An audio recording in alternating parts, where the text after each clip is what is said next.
une bonne nouvelle parce qu'effectivement, ce sera beaucoup moins tendu que ça a pu l'être la précédente période. En janvier, on a fait la rentrée dans des conditions exceptionnelles.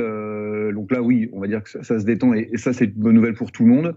Après, ce qui est une bonne nouvelle, surtout, c'est la façon dont le ministre a communiqué vis-à-vis des personnels pour ce nouveau protocole. On a pas reçu la veille au soir à 17h sur un site payant le protocole. On l'a reçu dans nos boîtes professionnelles, sur nos boîtes professionnelles, une semaine à l'avance. Et puis on avait les détails de la façon dont ça allait se passer. Donc vous l'avez précisé tout à l'heure, effectivement, les trois changements marquants sur la possibilité d'enlever le masque dans la cour pour les élèves et pour les personnels, la possibilité de nouveau faire de l'EPS à l'intérieur, et puis surtout, c'est peut-être la partie la plus importante, c'est le changement au niveau du brassage.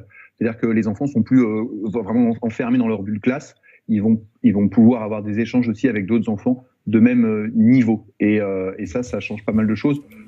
Est-ce que ce protocole sanitaire, quand même, il est compliqué ou facile à mettre en place alors que vous étiez vous-même enseignant en vacances? Tout va être mis en place à la dernière minute ce matin ou tout a été fait? Non, ça c'est pas possible.